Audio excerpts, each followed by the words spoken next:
喲，恭喜大家進入 N4 第一課啊！咁啊，入咗 N4 嘅話，難度就會再高啲噶啦噃。咁我哋開始第26課會話文解說。咁我先正常速度讀一次啊。佢嘅標題係ゴミはどこに出したらいいですか？皆さん、引っ越しの荷物は片付きましたか？はい、だいたい片付きました。ゴミを捨てたいんですが、どこに出したらいいですか？燃えるゴミは月曜日と木曜日の朝出してください。ゴミ置き場は駐車場の横です。瓶や缶はいつですか？土曜日です。わかりました。それから、お湯が出ないんですが、ガス会社に連絡したらすぐ切ってくれますよ。すみませんが、電話番号を教えていただけませんか？ええ、いいですよ。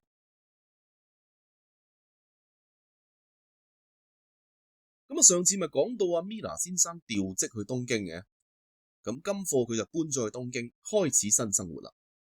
咁啊，呢個管理員就見到阿 Mila 先生，Mila さん，咁啊，即係叫佢咯。喂，米拉先生，咁啦，引っ越しの荷物は，咁即係話搬屋嘅行李啊，搬屋嘅貨物啊，係呢一句嘅主角，係佢嘅關注點啦。片付きました，咁啊呢個係一個自動詞同埋過去式嚟嘅。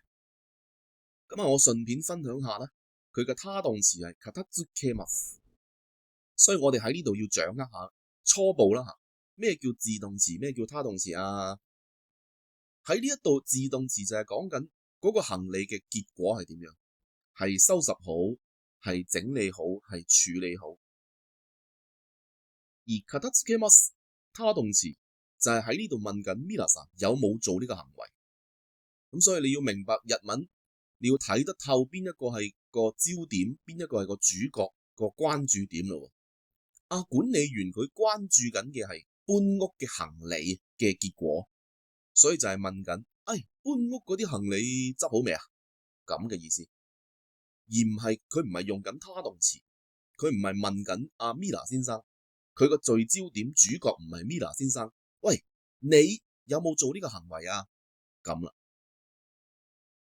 咁所以第一句好簡單啦，佢唔係聚焦喺 Mila 先生度，雖然佢叫 Mila 先生啫，佢同 Mila 先生講嘢，但係個主角唔係佢，個主角係啲搬屋嘅行李。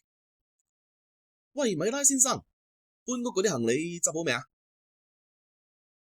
咁啊，係就係表示肯定嘅答案啦。然後低梯表示嗰個80%至90%嘅程度。然後片付きました一樣啦，係個自動詞，所以個關注點都係啲行李嗰度啊，唔係在於我有冇做呢個動作，係在於行李嘅結果係點樣。咁所以都係執好啦，整理好啦。咁所以頭半句都唔難嘅，就係都差唔多啦，都啲行李都執得899噶啦。然後下半句啦，就係表示米拉先生佢有嘢想講，佢有啲嘢準備講，即係個咪即係垃圾咯，屙就係表示不如掉垃圾，捨てたい就係想掉咯，想捨棄啦，想丟掉啦。然後ですが嗱，呢個係超麻煩嘅嚇，佢首先麻煩在好難用一隻中文字去翻譯，你只能夠理解嘅啫。佢係用嚟解釋緊而家我處於前面嘅處境，我處於前面嘅境況。咁解釋完之後點呢？就為後面我真正主要想講嘅嘢做一個鋪墊，做一個鋪路。咁等對方理解點解我會咁講嘅咁啊。嗱，好複雜啊嚇。咁我又舉個例子啦喎。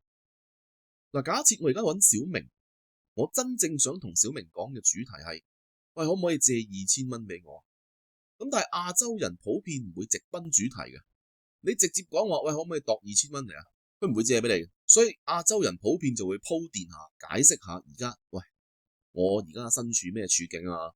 我而家陷於咩境況啊？咁啦，咁我陷於咩境況咧？譬如啦，我細佬打交要我保釋佢咯，我早排俾人炒咗咯，阿媽又入咗醫院咯。以上呢啲就係叫做解釋我而家處於咩境況，我陷於咩處境，而解釋俾你聽我點解會講後邊嘅主題。係啊，咁你可唔可以借2000蚊俾我啫？咁等對方理解咗之後，咪更加容易接受我所講嘅嘢咯，咪更加容易借2000蚊俾我咯。你齋講借2000蚊俾我，冇人借俾你嘅。你鋪墊得越多，人哋就越容易接受。OK？咁冇啊，所以呢個字好難搞。然後 doko 即係邊度咧？呢就係表示個目的地，係講緊將啲垃圾掉喺邊度，掉去邊度。然後 dostoraいいですか？咁係出します嘅他形，再加啦いいですか？咁啊出します即係拎出去啦，交出去啦，掉出去啦。take 再加啦いいですか？咁呢個係一個求教句，就係希望對方指點你點樣做好啊，教你點樣做好啊。咁所以我就會翻譯做先好咧，乜乜嘅話先好咧咁所以下半句就係我咧想掉垃圾啊，咁我應該將啲垃圾掉去邊度先好啊？咁啦，咁然後燃えるゴミは，咁即係可燃垃圾係呢句嘅焦點啦。包括啲咩紙啊、木啊、廚餘啊，呢啲都係可以燃燒嘅。月曜日と木曜日の朝，即係星期一同星期四嘅早上。出してください，請你拎出去掉。咁所以加埋好簡單啦。個聚焦點個主角係可燃嘅垃圾。可燃嘅垃圾咧，請你喺星期一同星期四朝早拎出去掉啊。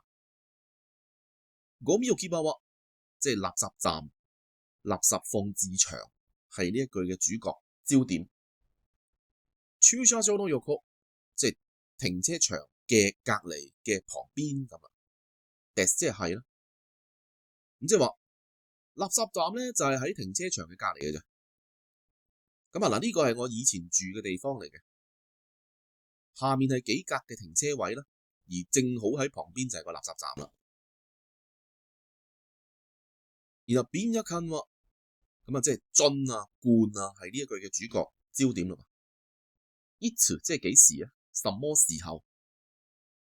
咁所以我哋加啲嘢啦。咁樽啊同埋罐啊幾時可以掉啊？土曜日です。星期六可以掉。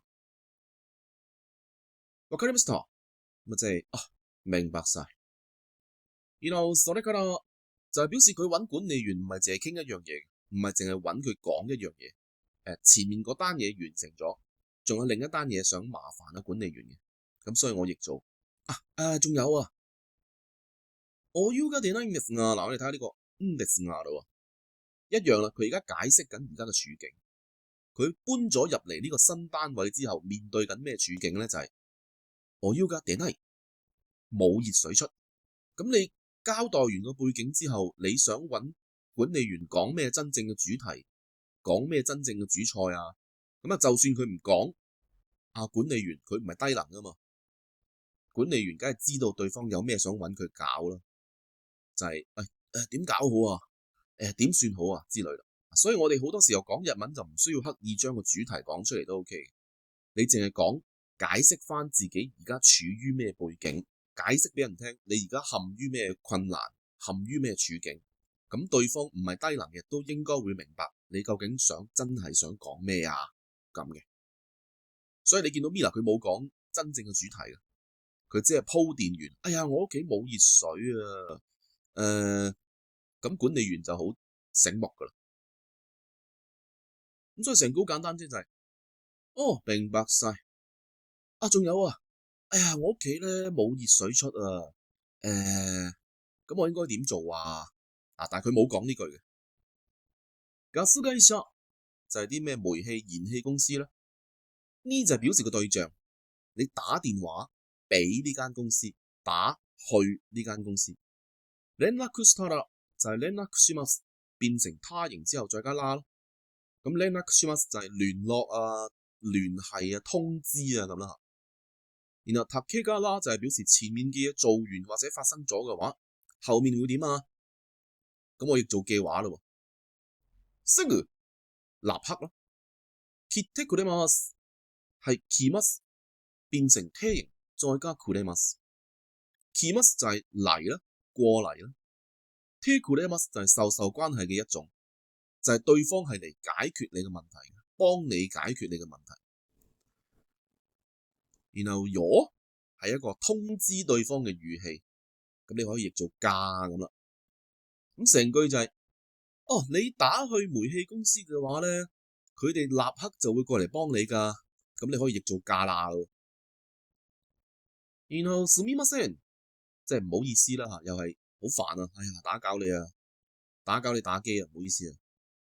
然後又係好難翻譯嘅，佢係愛嚟表示呢句唔係我真正想講嘅嘢，而係我為接下嚟真正想講嘅嘢做準備嘅啫。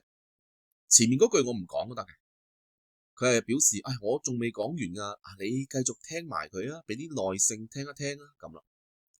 所以冇辦法譯唔到，唔好意思，咁你咪令到對方知道你其實呢句係未講完嘅咯。電話番號，電話號碼啦，我表示個賓語，教えていただけませんか？咁係來自教えます變成梯形，再加いただけませんか？教えます就係教啦、告訴啦、話我知啦。ていただけませんか？咁呢一個係一個懇求句嚟嘅，係好有禮貌咁樣懇求對方幫自己。咁所以我會譯做，可唔可以麻煩你嘟嘟？可唔可以勞煩你幫我嘟嘟？咁啦。咁所以加埋就係，哎呀唔好意思啊，可唔可以勞煩你話我知嗰間煤氣公司嘅電話號碼？就係肯定嘅答案啦。然後いいですよ，いいです即係 OK， 冇問題，可以。然後よ又係特登話俾對方聽，去通知對方，話俾對方聽。咁所以譯做咯。咁加埋就係，冇問題啊，可以啊。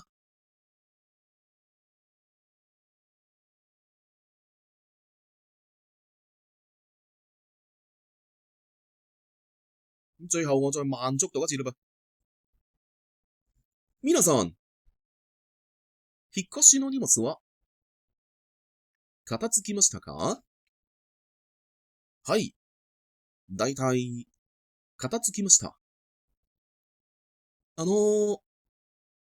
ゴミを捨てたいんですが、どこに出したらいいですか？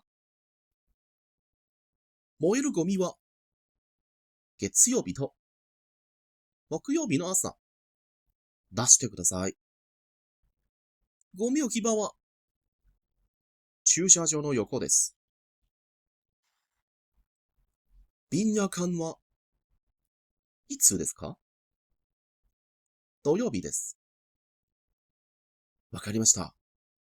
それから、お湯が出ないんですが、ガス会社に連絡したら、すぐ切ってくれますよ。すみませんが、電話番号教えていただけませんか？いいですよ。